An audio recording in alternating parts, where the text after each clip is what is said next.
Livre premier, La nuit obscure des sens, chapitre 5. Suite du même sujet, nouvelle preuve tirée de l'Écriture sainte. Par ce qui vient d'être dit, on peut déjà de quelque façon comprendre qu'il existe une infinie distance entre tout le créé pris en soi et l'être divin en son essence, et que cette distance est la même pour les âmes qui s'attachent à ces créatures, puisque l'amour engendre la ressemblance et l'égalité. Saint Augustin se fait l'interprète de cette vérité quand il s'écrit dans ses soliloques « Malheureux que je suis ». Quand donc, ô Seigneur, ma petitesse et mon imperfection deviendront-elles dignes de votre rectitude? Vous êtes bon, je suis méchant. Vous êtes miséricordieux, je suis insensible. Vous êtes saint, je suis vicieux. Vous êtes juste, je suis injuste. Vous êtes lumière, vie, guérison et joie, je suis la nuit, la mort, la maladie, la tristesse. Vous êtes la vérité suprême, et moi, l'universelle vanité. Ainsi parle le saint, en considérant le penchant qui l'incline vers les créatures. L'âme vit donc dans l'ignorance absolue, quand elle s'imagine qu'elle pourra atteindre le haut état d'union avec Dieu, sans éliminer d'abord le goût de toutes les choses naturelles et surnaturelles qui peuvent lui appartenir par l'amour-propre. Et cela résulte de la distance infinie qui sépare les créatures de ce qui est donné dans cet état supérieur, à savoir la pure transformation en Dieu. Pour ce motif, notre Seigneur nous prêche la voie du renoncement, en disant dans l'évangile de Saint Luc, « Quiconque ne renonce pas par la volonté à tout ce qu'il possède ne peut être mon disciple. » Rien de plus décisif. La doctrine dont le Fils de Dieu a doté le monde enseigne le mépris de toute chose, pour nous rendre aptes à recevoir l'Esprit de Dieu en nous. Aussi longtemps que l'âme ne se détache pas d'elle, elle manque de capacité pour recevoir l'Esprit de Dieu par pure transformation en lui. Nous en trouvons une figure dans le livre de l'Exode. La majesté divine ne fit pleuvoir du ciel la manne pour nourrir les enfants d'Israël qu'après l'épuisement de la farine qu'ils avaient emportée d'Égypte. Comprenez par là que le renoncement à toute chose s'impose d'abord. L'aliment des anges ne convient pas à la bouche qui se complaît à savourer celui des hommes. L'âme, qui aime à se nourrir de mets étrangers, se rend inapte à l'Esprit divin. Et ceux qui cherchent la nourriture de l'Esprit et ne s'en contentent pas, mais veulent y mêler la satisfaction d'autres appétits, irritent grandement la divine majesté. Citons en témoignage un trait de la Sainte Écriture. Il y est question de ceux qui, non satisfaits de la simple nourriture qu'était la manne, désirèrent et voulurent manger de la chair. Le Seigneur s'irrita de ce désir, qui mêlait ce qui était bas et grossier à ce qui, tout en étant simple et céleste, renfermait la substance et la saveur de toutes les nourritures. Comme le dit David, leur bouche était encore pleine que la colère de Dieu descendit sur eux. Ils regardaient comme indignes leur appétit humain, pendant que lui-même s'occupait de leur fournir un aliment du ciel. Ah, si les hommes spirituels savent quels biens ils perdent et quelle abondance de l'esprit, faute de s'interdire, l'appétit de choses sans valeur, comme ils trouveraient dans leur simple aliment de l'esprit la saveur de toutes les choses auxquelles leur volonté persiste à s'attacher. En refusant le renoncement essentiel, cette saveur leur échappe. Les enfants d'Israël ne goûtèrent pas toutes les nourritures contenues dans la manne, parce que leur appétit ne se bornait pas à elle seule. Ce n'était pas parce que la manne ne renfermait pas le goût et la force qu'ils recherchaient, mais parce qu'ils voulaient autre chose. Celui qui veut aimer autre chose, conjointement avec Dieu, sans le moindre doute, fait peu de cas de Dieu, puisqu'il met en balance avec Dieu ce qui, selon notre exposé, en diffère infiniment.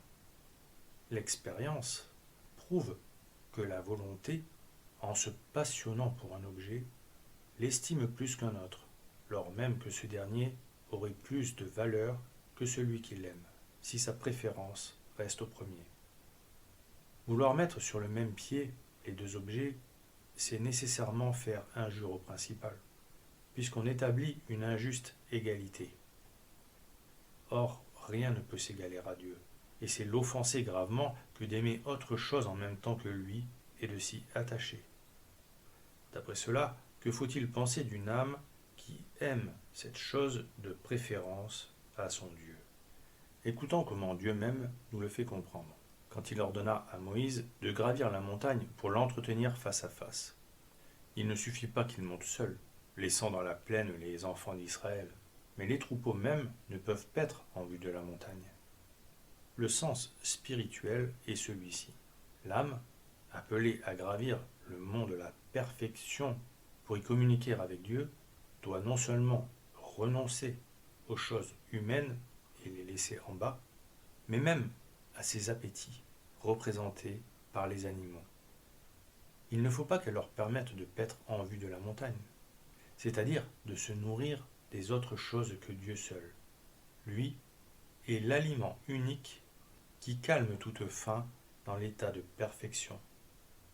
Le souci de réfréner ses appétits doit être la constante préoccupation de ceux qui suivent le chemin vers le sommet. Plus l'âme y mettra d'activité, et mieux elle assurera le succès. Aussi longtemps qu'ils ne sont pas domptés, impossible d'arriver au but, pas même en pratiquant les vertus, car de cette victoire dépend leur propre affection.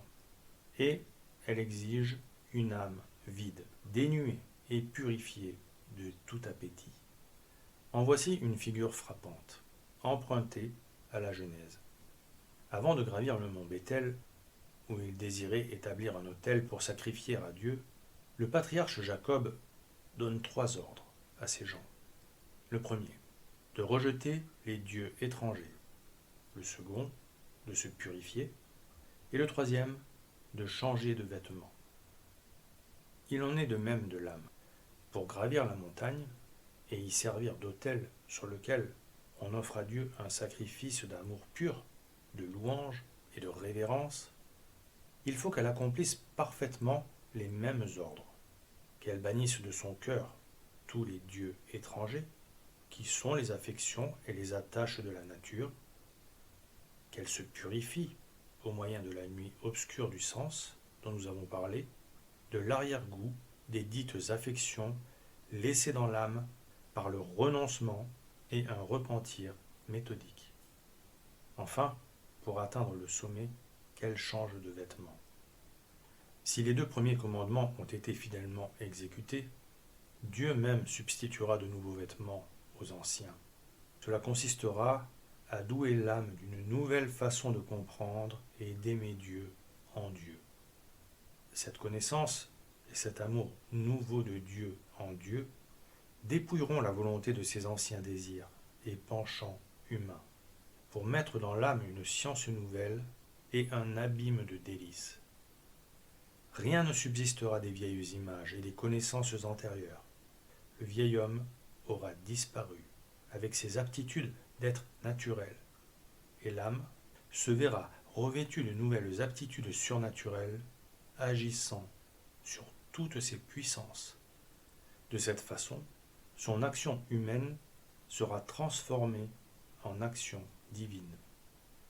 Et c'est bien là le résultat de cette union divine avec l'âme transformée en autel, où Dieu reçoit l'adoration de louange et d'amour, où Dieu règne seul. C'est pour cela aussi que sur l'ordre de Dieu, l'autel destiné au sacrifice devait être creux, symbole du vide qui doit exister dans l'âme qui veut être le digne autel du Seigneur. De plus, il avait défendu de substituer sur cet autel à son propre feu, qui devait rester en activité, un feu étranger. En vertu de cette sévère prescription, nous voyons Nadab et Abiud, fils du grand prêtre Aaron, tués par la colère divine devant l'autel même, parce qu'ils y apportaient un feu étranger. Cela fait comprendre que l'âme, pour être un autel digne de Dieu, ne doit jamais admettre que le feu de son amour. et qu'on ne peut y mêler un amour étranger. Dieu ne permet pas qu'on donne asile à quoi que ce soit là où il réside. J'en trouve une preuve dans le livre des rois. Quand les Philistins s'avisèrent de placer l'arche du testament dans le temple de leur idole, il se fit qu'ils la trouvèrent à différentes reprises, le matin, renversée à terre, et la dernière fois, brisée en morceaux. Là où il se trouve lui-même, il ne tolère et ne désire qu'une seule volonté humaine, celle d'observer parfaitement la loi divine et de porter sur soi la croix du Christ. Il n'est pas dit que Dieu commanda de mettre autre chose dans l'arche où reposait la manne que le livre de la loi et la verge d'Aaron, figure de la croix. Car l'âme, qui ne voudra garder parfaitement que la loi du Seigneur et porter la loi du Christ, sera semblable à l'arche. Et elle contiendra la manne qui est Dieu, si elle n'a pour bien unique que cette loi et cette verge.